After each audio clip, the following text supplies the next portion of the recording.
Welcome, everyone. We thought a few months ago we might be seeing the end of the pandemic, or at least it was on the road to the end of the pandemic. But today, we're concerned about how's this pandemic going to end and when is it going to end? There was a great piece in the Atlantic a few days ago entitled, Americans Are Losing Sight of the Pandemic Endgame.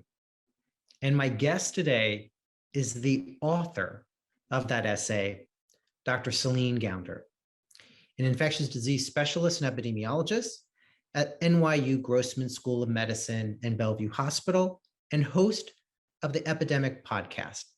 Dr. Gounder, thanks for joining me. It's a pleasure to be here, John. You know, I really was struck by your messaging in this piece. And I want to read a quote, if I may. You say, in a scenario in which some people might still become infected, but very few get seriously ill or hospitalized or die, we can move from a public health emergency to a more normal life. Have we set unrealistic goals in terms of how this pandemic can end? I think, unfortunately, John, we have. I think we have set unrealistic goals in terms of it's only reopening the economy or it's only eliminating all transmission and infection. I think we've also had unrealistic goals or expectations of the tools that we have at our disposal. I think many people figured that once we had vaccines, everyone would get vaccinated and then the pandemic would end. And if prior pandemics, epidemics, or any lesson, any guide here, we know that that is not likely to be the case. Not everybody is vaccinated all at once. And even if you could accomplish that, there are limitations to what vaccines can do.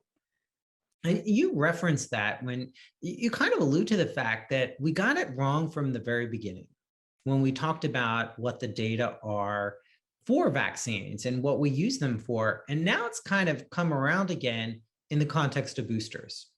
And you point out how vaccines aren't designed to eliminate all infections and that we're too focused on all infections, even mild cases.